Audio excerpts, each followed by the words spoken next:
کا اجالا شان رمضان ہے سارے مہینوں سے۔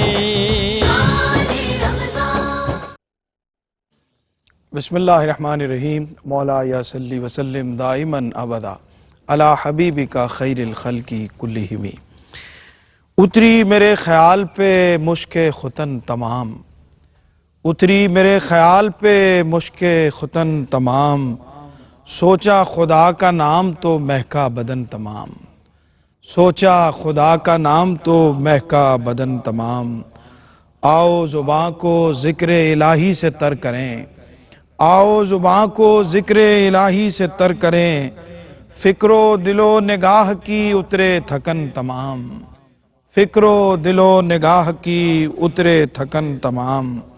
طائر نسیم صبح کے ہمراہ صبح دم، طائر نسیم صبح کے ہمراہ صبح دم، دیکھے خدائے دیکھے ذکر خدائے پاک میں دیکھے مگن تمام، ذکر خدائے پاک میں دیکھے مگن تمام۔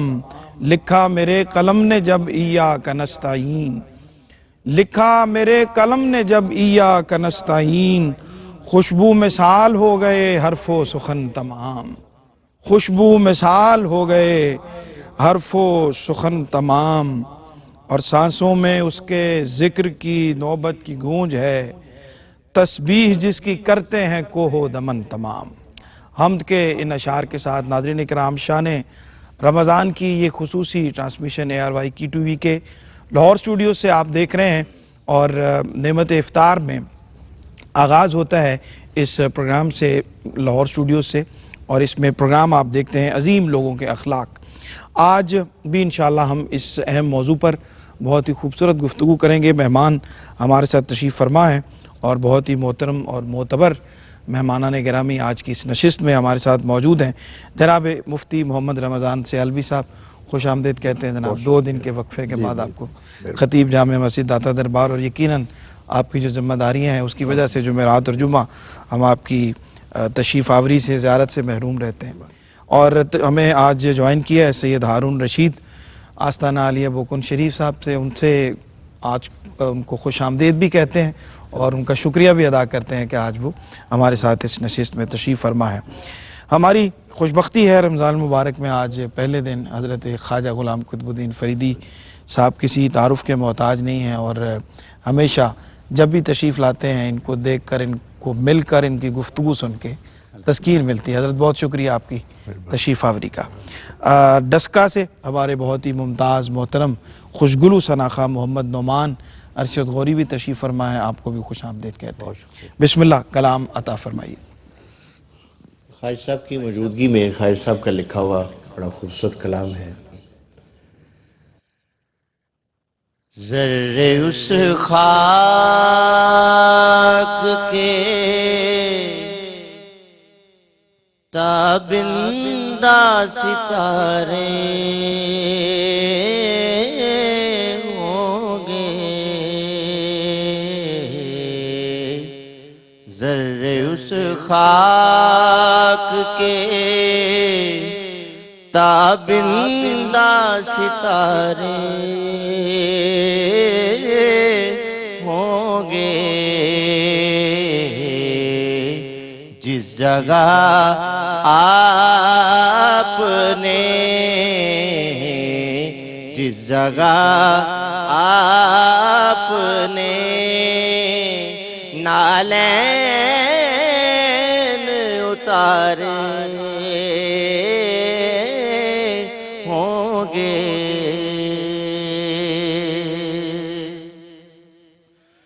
بوئے گل اس لیے پھرتی ہے چھپائے چہرہ،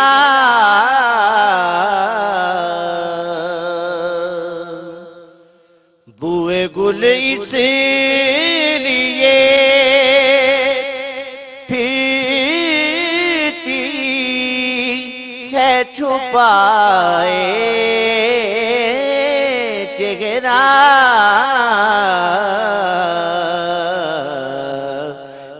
یسوع سرکار دو عالم نے سوارے ہوں گے، یسوع سرکار دو عالم نے سوارے ہوں گے، اور لوگ تو حسن عمل لے کے چلے روز حساب،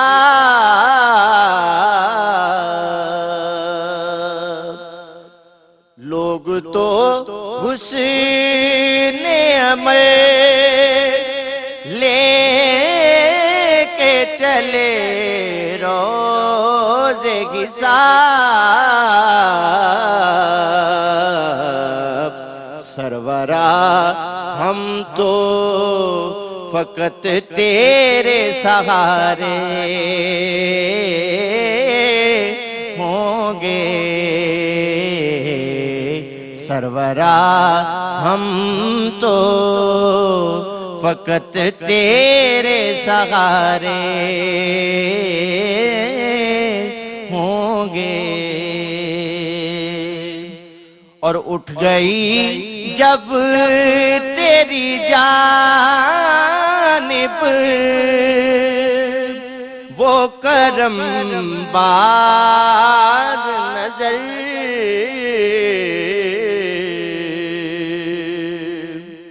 اٹھ گئی جب تیری جانب وہ کرم بار نظر، اس گھڑی قطب تیرے وارے نیارے ہوں گے، اس گھڑی قطب تیرے وارے نیارے ہوں گے، ذرے اس خاک کے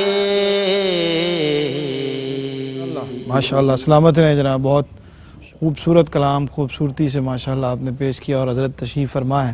آج ہم ویسے آخر میں پوچھیں گے اس کلام کہ کب عطا ہوا اور کیسے، اس کے کچھ بیک گراؤنڈ انشاءاللہ آپ سے اس پروگرام کے آخر میں انشاءاللہ عرض کریں گے۔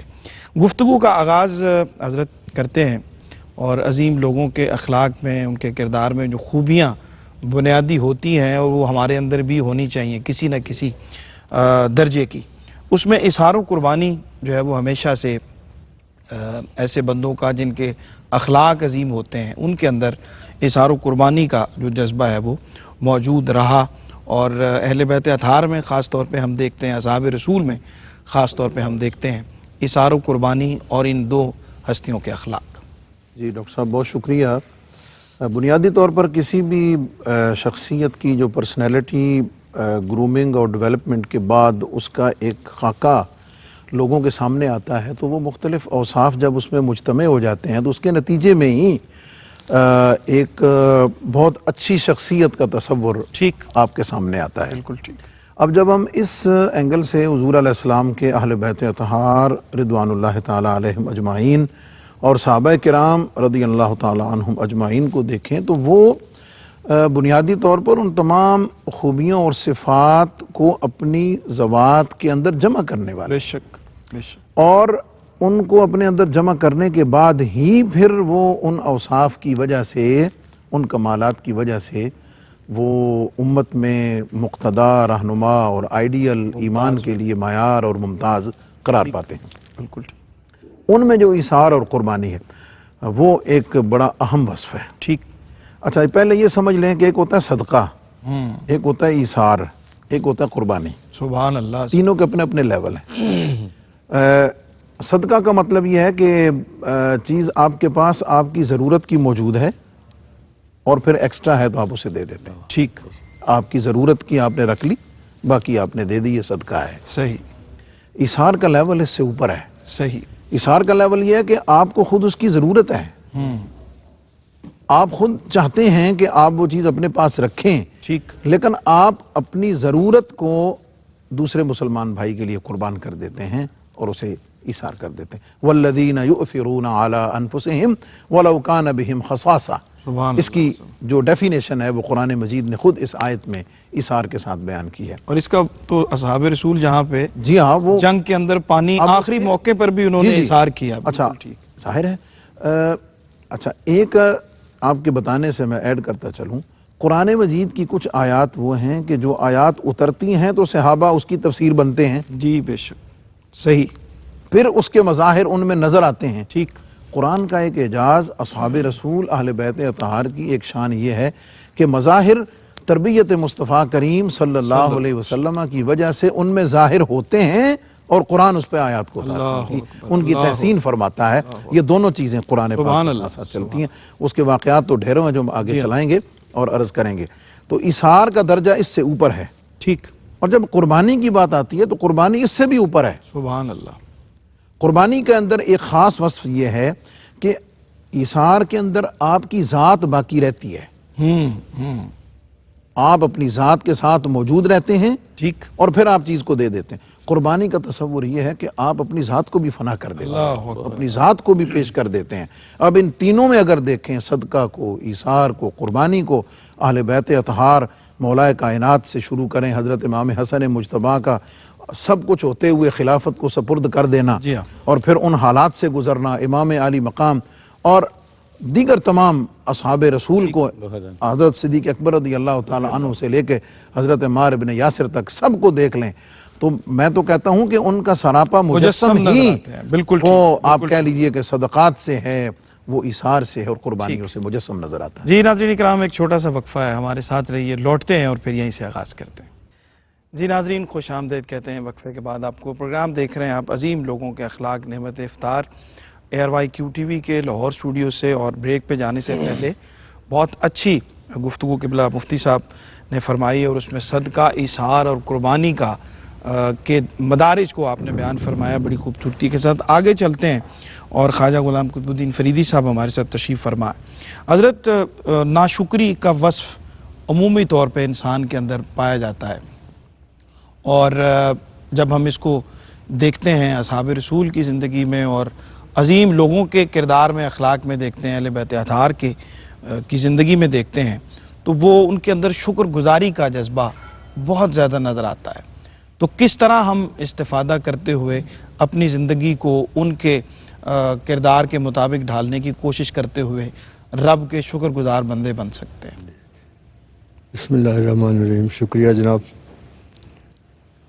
عرض یہ ہے کہ شکر کی جو اہمیت ہے اور اس کا جو صحیح انداز ہے، اس کے بارے میں حضرت شیخ سعدی رحمت نے بڑی خوبصورت بات کی۔ جی، وہ فرماتے ہیں، ہر نفس ہے کہ فرومی رود ممد حیات است، واہ واہ بچو برمی آید مفرح ذات، واہ واہ، پس در ہر نعمت دو شکر واجب۔ واہ واہ واہ، کہ سانس جب اندر جاتا ہے تو زندگی بڑھاتا ہے، اللہ اکبر، اور جب واپس آتا ہے تو روح کو فرحت حاصل ہوتی ہے۔ سبحان اللہ، یعنی یہ اندر نہ جائے تو زندگی ختم، اور اگر باہر نہ آئے تو پھر بھی روح کو فرحت حاصل نہیں ہوتی۔ صحیح صحیح، ایک سانس کا اندر جانا بھی نعمت ہے اور اس کا باہر آنا بھی نعمت، سبحان اللہ، اور ہر نعمت پہ شکر واجب ہے۔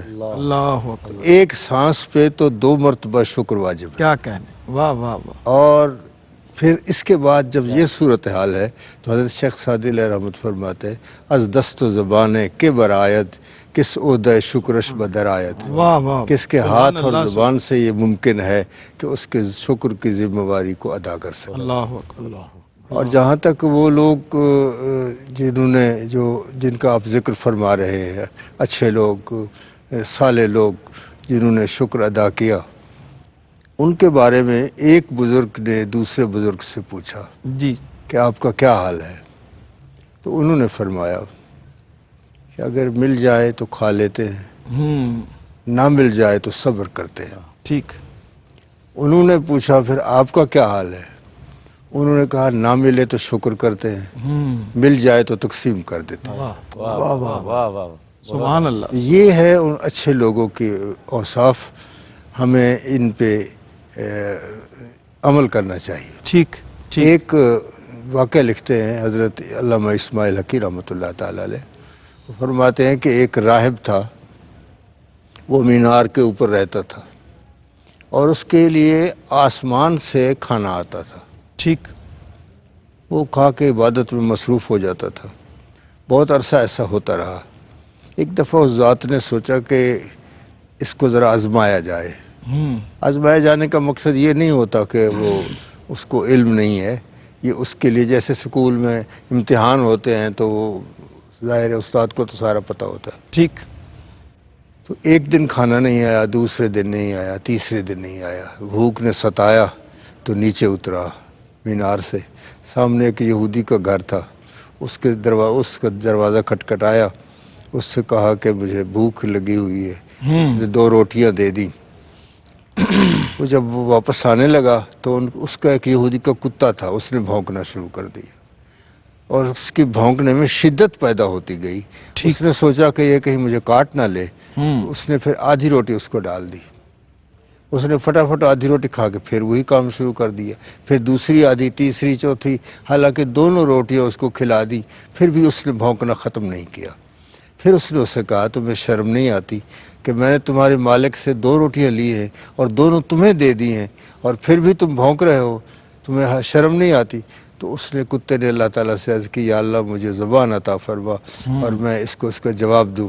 تو اس کتے کو یہ توفیق ہوئی، تو اس نے کہا شرم مجھے دلاتے ہو، شرم تمہیں آنی چاہیے کہ جو ذات اتنے عرصے سے تمہیں بغیر کسی وسائل اور اسباب کے تمہیں رزق فراہم کر رہا تھا اور آسمان سے، اگر وہ 3 دن نہیں آیا تو تم ایک یہودی کے دروازے پہ اللہ کھڑے ہو۔ اکبر۔ حالانکہ میں یہاں اس کے دروازے پہ پڑا ہوں، جتنے دیر میں بھوکا رہ جاؤں میں کسی دوسرے دروازے پہ نہیں جاتا۔ بالکل ٹھیک، تو یہ ہے بالکل ٹھیک ہے۔ حضرت جناب سید ہارون رشید صاحب آپ کی خدمت میں حاضر ہو رہے ہیں ایک سوال لے کر۔ خشیت الہی جو ہے وہ یہ عظیم لوگوں کے اخلاق کا بنیادی وصف رہا ہے کہ اللہ کا خوف ہر کام کو کرتے ہوئے اور ہر مصیبت میں، ہر مشکل میں، ہر طرح کی کیفیت میں اللہ تعالیٰ کا خوف اور اس کی ذات کا ڈر ان کے مزاج میں، ان کی شخصیت میں، ان کے کردار میں رہا۔ تو ایک کامل مومن کے لیے اس کی کتنی اہمیت ہے کہ اس کے دل میں، اس کے افعال اور اس کے اعمال میں اللہ کا خوف۔ اعوذ باللہ من الشیطان الرجیم، بسم اللہ الرحمن الرحیم۔ سرور بھائی، ہم صحابہ کرام کی جب ساری زندگی کو پڑھتے ہیں، جتنے بھی غزوات آئے ان کو ہم دیکھتے ہیں تو ہمیں اس چیز کا علم ہوتا ہے کہ ساری زندگی وہ اللہ رب العزت سے ڈرے، کسی اور چیز سے نہیں ڈرے۔ بے شک 313 کی تعداد ہو، چاہے ظاہری طور پہ سامان پاس موجود نہ ہو، وہ کسی سے نہیں ڈرے۔ حضور نبی کریم صلی اللہ علیہ وآلہ وسلم کا حکم ہوا، وہ ایسے کامل مومن تھے کہ وہ حضور نبی کریم صلی اللہ علیہ وآلہ وسلم کی آواز پہ لبیک کہتے ہوئے 313 کا میدان ہو، غزوہ احد، بدر، خندق، کوئی بھی میدان ہو، ہمیشہ حضور نبی کریم صلی اللہ علیہ وآلہ وسلم کے سامنے اپنے سینے کو تان کے کھڑے ہو جاتے اور ڈھال بن کے کھڑے ہو جاتے تھے۔ بالکل ٹھیک۔ اس کے لیے ہم غزوہ احد کا وہ واقعہ اگر پڑھے، سورۃ آل عمران میں بتایا گیا ہے کہ جس وقت ظاہری طور پہ ان مومنین پہ مشکل وقت آیا، اس وقت بھی انہوں نے یہ اللہ رب العزت سے دوری اختیار نہیں کی، بلکہ اس کے ڈر سے حضور نبی کریم صلی اللہ علیہ وسلم کے بارگاہ میں اپنی جان کا نذرانہ پیش کیا۔ صحیح۔ الذین استجابوا للہ وللرسول من بعد ما اصابہم القرح للذین احسنوا منہم واتقوا اجر عظیم۔ یہ آیات ایسی ہیں جس کے اندر اللہ رب العزت نے ہمیں یہ بتایا ہے، دیکھو یہ مشکلات میں آئے لیکن میرے سے نہیں ڈرے۔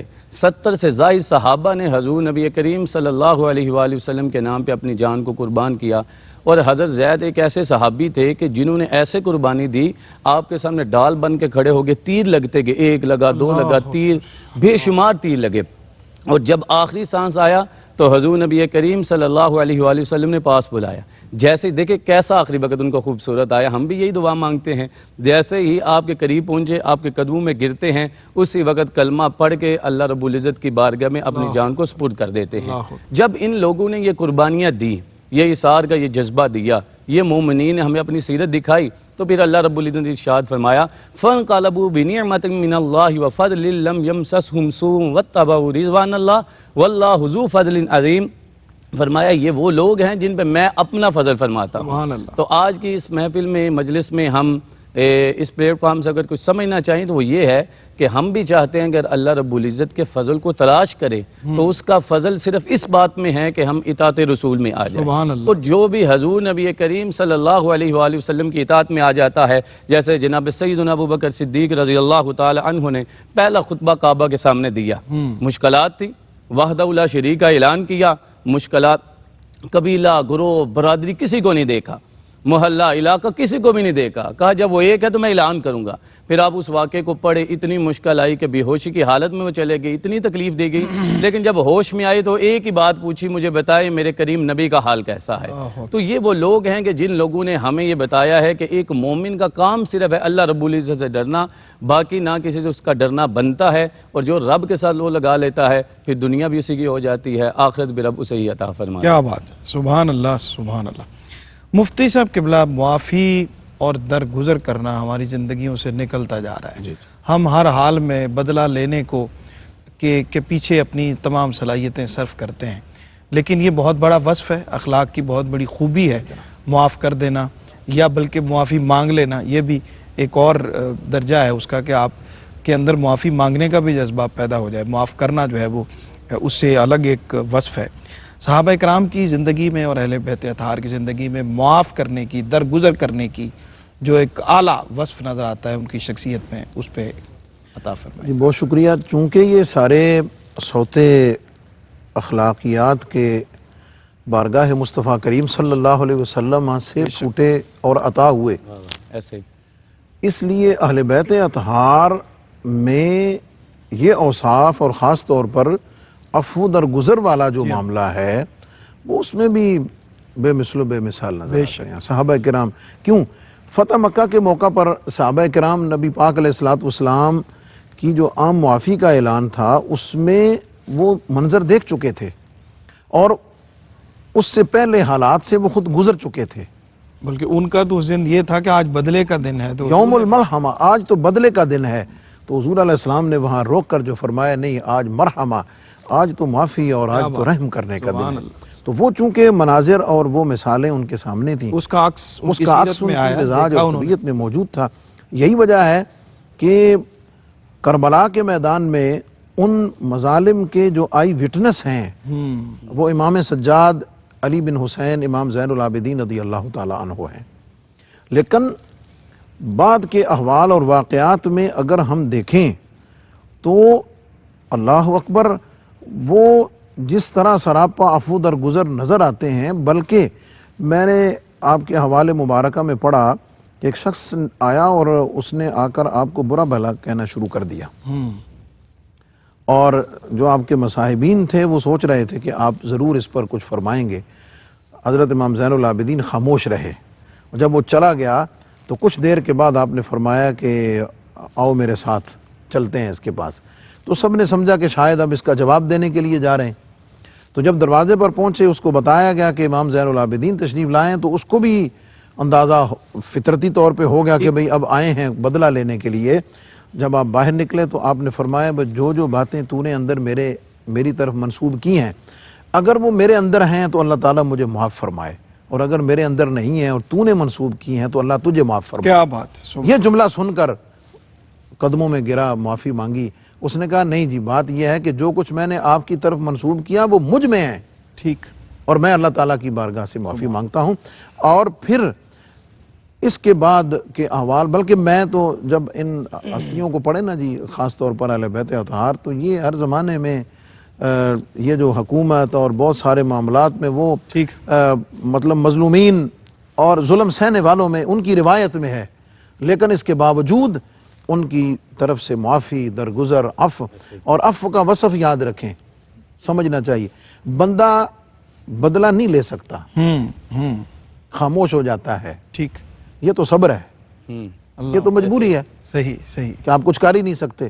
عفو درگزر کا منظر اور منظر اس وقت نظر آتا ہے جب آپ بدلہ لے سکتے ہوں, ٹھیک جب آپ کچھ کہہ سکتے ہوں اور آپ کہیں جا والکاظمین الغیظ والعافین عن الناس, اس وقت کہہ کے انسان معاف کر دے, یہ اس کا منظر ہوتا ہے. کیا بات ہے, سبحان اللہ سبحان اللہ. ناظرین کرام, بریک کا وقت ہے, ایک تھوڑے سے چھوٹے سے وقفے کے بعد حاضر ہوتے ہیں آپ کی خدمت. جی ناظرین, وقفے کے بعد ایک بار پھر آپ کا خیر مقدم ہے اور دیکھ رہے ہیں آپ نعمت افطار میں عظیم لوگوں کے اخلاق. بریک پہ جانے سے پہلے عفو درگزر پہ بات کر رہے تھے, ہم معافی پہ بات کر رہے تھے کہ بلا مفتی صاحب اس پہ رہنمائی فرما رہے تھے. خواجہ صاحب کی خدمت میں حاضر ہونا ہے. سوال تو خدمت خلق کے حوالے سے, اور صوفیاء کا تو یہ بنیادی وصف رہا ہے اور اس کو ہم اصحاب رسول کی زندگی میں بھی دیکھیں تو خدمت کا جذبہ ان کے اندر بہت اعلیٰ درجے پر پایا جاتا ہے. تو کیا فرماتے ہیں, کچھ آپ ذکر کر رہے تھے کہ معافی کے حوالے سے بھی فرمانا یہ ڈاکٹر صاحب, تصوف کے بارے میں کہا جاتا ہے اصل تصوف دو چیز است. جی تصوف کی بنیاد دو چیزوں پر ہے, جی نکوئی با خلق و صدق با حق. مخلوق کے ساتھ نیکی کرنا اور اللہ کے ساتھ سچ بولنا, واہ یہ دو چیزیں ہیں جس پہ تصوف کی بنیاد ہے. تو صوفیاء کرام نے ہمیشہ ان چیزوں پہ عمل کیا ہے. اور خدمت خلق کے لیے تو ان کے جو آستانے ہیں, آج بھی دیکھ لیں, داتا صاحب جا کر دیکھ لیں, وہاں جتنے لوگ کھا رہے ہیں. میں بڑی حیرت کے ساتھ یہ بات کرتا ہوں کہ بعض لوگ وہ سمجھتے ہیں کہ یہ تو مر گئے ہیں اور وہاں کس لیے جاتے ہیں. وہ ایک زندہ آدمی جس کو آپ سمجھتے ہیں وہ بازار میں جا رہا ہے, اس سے پوچھا جائے کیسے گزر رہی ہے, وہ کہتا ہے میں کما رہا ہوں, میرے بچے کما رہے ہیں, دال روٹی پوری نہیں ہوتی. جس کی اپنی دال روٹی پوری نہیں ہوتی وہ تو زندہ ہے, جو ہزاروں کو کھلا رہے ہیں وہ مردہ ہے. تو بات یہ ہے کہ زندگی اصل میں دل کی زندگی کا نام ہے. اگر دل مردہ ہے تو وہ چاہے بازاروں میں پھر رہا ہو وہ مردہ ہے, اگر دل زندہ ہے تو وہ مزاروں میں سوئے ہو تو پھر بھی زندہ. تو آستانہ جو ہیں ان کے لیے یہ چیز ضروری ہے کہ جب لنگر اس میں وقت کی پابندی نہیں ہے, صحیح, کوئی ٹائم پہ آئے تو اس کو کھانا کھلاؤ ورنہ نہ کھلاؤ, جب بھی کوئی بھوکا آئے اس کو اسی وقت کھانا کھلایا جائے. تو ہمیشہ صوفیاء کرام نے خدمت خلق کا فریضہ سر انجام دیا ہے. اور دوسرا عفو درگزر, یہ خاص شیوا ہے ان کا. حضور اور یہ سرکار دو عالم صلی اللہ علیہ وسلم سے یہ سب چیزیں ہمیں حاصل ہوتی ہیں. بے شک. ثمامہ بن اسال گورنر تھا اور وہ گرفتار ہو کے آیا ہے, مسجد نبوی کے ستون کے ساتھ بیٹھا ہوا ہے.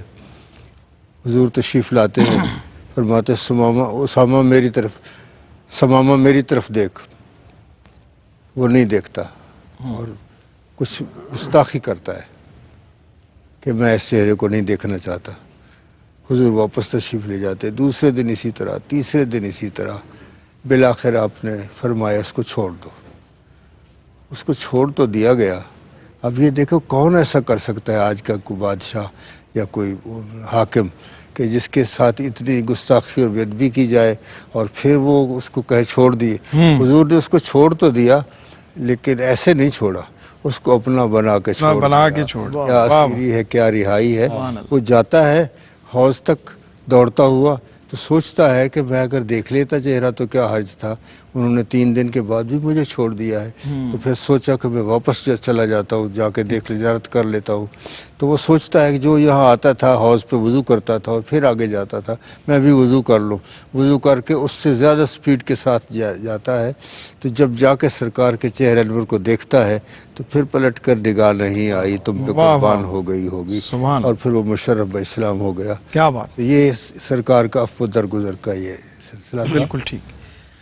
جناب سید ہارون رشید صاحب, آپ کا بھی ظاہر ہے کہ خانقاہی نظام کے ساتھ آپ کا تعلق ہے. خدمت خلق اور مخلوق کی خیر خواہی بنیادی وصف ہے ہمارے ان تصوف سے ملکہ آستانوں کا.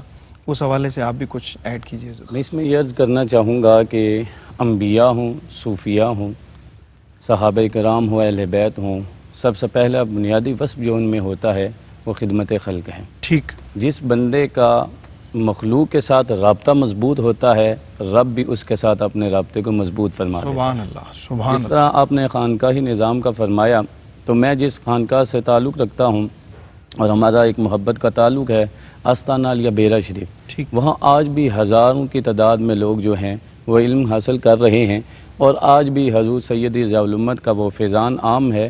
جس طرح مجھ سے قبل خواجہ صاحب نے فرمایا کہ لوگ ان کے بارے میں سوال کرتے ہیں کہ شاید یہ زندہ نہیں ہے، یا تو ہر ایک انسان کا اپنا عقیدہ ہے۔ ہم تو کہتے ہیں دیکھیں انہیں جائے ہوئے بھی آج سے 24-25 سال گزر گئے ہیں، لیکن آج بھی ہزاروں لوگ اسی نور سے فیض لے رہے ہیں۔ اسی لیے آج ہمیں یہ سیکھنا چاہیے، یہ سمجھنا چاہیے، اگر ہم بھی کوئی مقام حاصل کرنا چاہتے ہیں تو خدمت ہمیں مخلوق کی کرنی پڑے گی۔ جو مخلوق کے ساتھ رابطہ مضبوط کرتا ہے، خالق بھی اس کے ساتھ رابطہ مضبوط کرتا ہے۔ اہل بیت کی اگر سیرت میں ہم دیکھیں تو سورۃ دہر میں کتنا خوبصورت واقعہ لکھا ہوا ہے، نقل کیا گیا۔ فرمایا وَيُطْعِمُونَ الطَّعَامَ عَلَىٰ حُبِّهِ مِسْكِينًا وَيَتِيمًا وَأَسِيرًا، کہ ان کے گھر کے باہر جب کوئی سائل، مسکین، کوئی اسیر، کوئی بھی آ جاتا ہے تو چاہے اپنی جو بھی کیفیت ہو، جس بھی حالت میں بیٹھے ہوں، وہ آنے والے کو عطا ہی فرماتے ہیں۔ تو کوئی بھی انسان اگر اپنے آپ کا دنیا میں نام بنوانا چاہتا ہے تو سب سے پہلے اسے خدمت خلق کرنا پڑے گی۔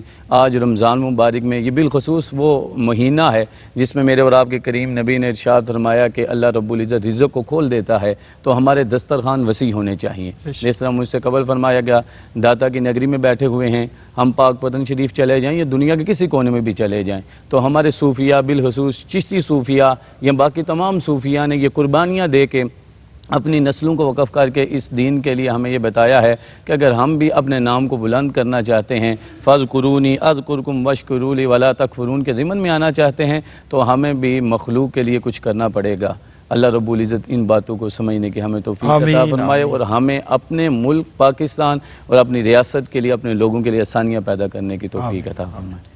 بہت شکریہ جناب مفتی محمد رمضان سیالوی صاحب آپ کی تشریف آوری کا، رہنمائی کا۔ سید ہارون رشید صاحب آپ کا بہت شکریہ۔ جناب خواجہ غلام قطب الدین فریدی صاحب آپ کا بہت شکریہ۔ جناب محمد نعمان ارشد غوری آپ کا بہت شکریہ۔ ناظرین اکرام، عظیم لوگوں کے اخلاق میں آج ہم نے بہت سارے پہلوؤں پہ بات کی اور بہت سیر حاصل گفتگو ہوئی، بہت سارے اہم نکات ہمارے مہمانوں نے آپ کی خدمت میں پیش کیے۔ یقیناً بہت کچھ سیکھنے کا موقع ملا ہے۔ آخر میں جناب خواجہ غلام قطب الدین فریدی صاحب کے اشعار ان کی موجودگی کا فائدہ اٹھاتے ہوئے ان کی اجازت سے عرض کرتے ہیں اور پھر کلام شامل کرتے ہیں۔ اور اس وقت عشاق جو ہیں وہ حضور کی بارگاہ میں حاضر ہو رہے ہیں کشاں کشاں، اور جو یہاں ہیں وہ کہتے ہیں کہ پھرتے ہیں نظر میں در و دیوار مدینہ، پھرتے ہیں نظر میں در و دیوار مدینہ، ہیں رشک جنا کوچہ و بازار مدینہ، ہیں رشک جنا کوچہ و بازار مدینہ، یہ نور کی بستی ہے کہ جلووں کا نگر ہے، یہ نور کی بستی ہے کہ جلووں کا نگر ہے، اللہ رے تابانی انوار مدینہ، اللہ رے تابانی انوار مدینہ، ہر سانس میں بو باس ہے حب نبوی کی، مہکا گئی رعنائی گلزار مدینہ، پابند ادب چاہیے سانس اور نظر بھی، پابند ادب چاہیے سانس اور نظر بھی، نازک ہے بہت، نازک ہے بہت عرش سے دربار مدینہ، نازک ہے بہت عرش سے دربار مدینہ، دل کیوں نہ ہو معمور شہ دین کے کرم سے، جب رہتے ہیں دل میں میرے سرکار مدینہ، گزرے ہیں اسی راہ سے خرامہ شہ والا، ہاں کت پتا دیتے ہیں آثار مدینہ، ہاں کت پتا دیتے ہیں آثار مدینہ۔ اجازت دیجئے ڈاکٹر سرور حسین نقشبندی کو، کلام ہم شامل کرتے ہیں اور ہماری نشریات ہمارے کراچی اسٹوڈیو سے جاری رہیں گی۔ محمد نعمان ارشد غوری سے۔ جہاں بھی ہو وہیں سے دو صدا سرکار سنتے ہیں، جہاں بھی ہو وہیں سے دو صدا سرکار سنتے ہیں، سرے آئینہ سنتے ہیں، پسے دیوار سنتے ہیں، سرے آئینہ سنتے ہیں، پسے دیوار سنتے ہیں،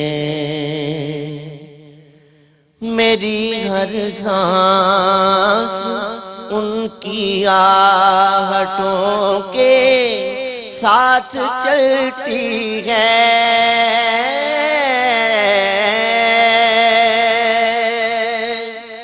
میری ہر سانس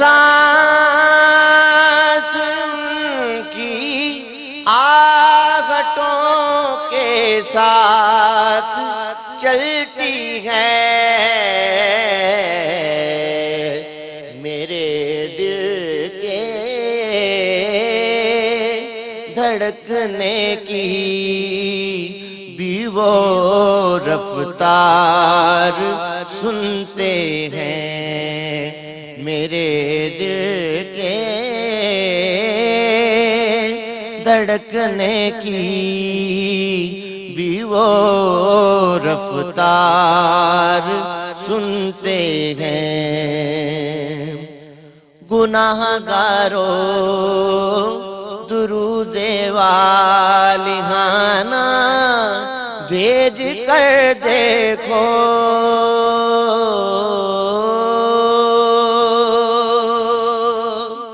گناہ گاروں درود والہانہ بھیج کر دیکھو، وہ اپنے امتی کا نغمہ کردار سنتے ہیں، وہ اپنے امتی کا نغمہ کردار سنتے ہیں، میں صدقے جاؤں ان کی رحمت للعالمین کے،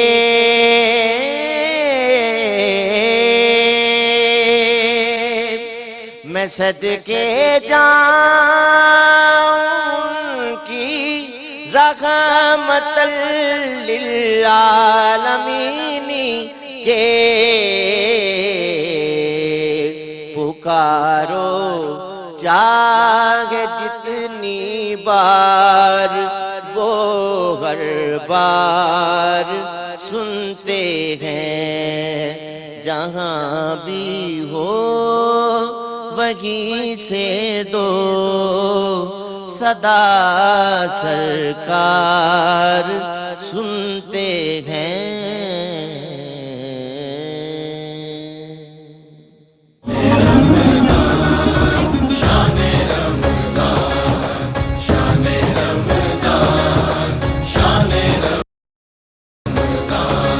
ہے مومنوں کے دل کا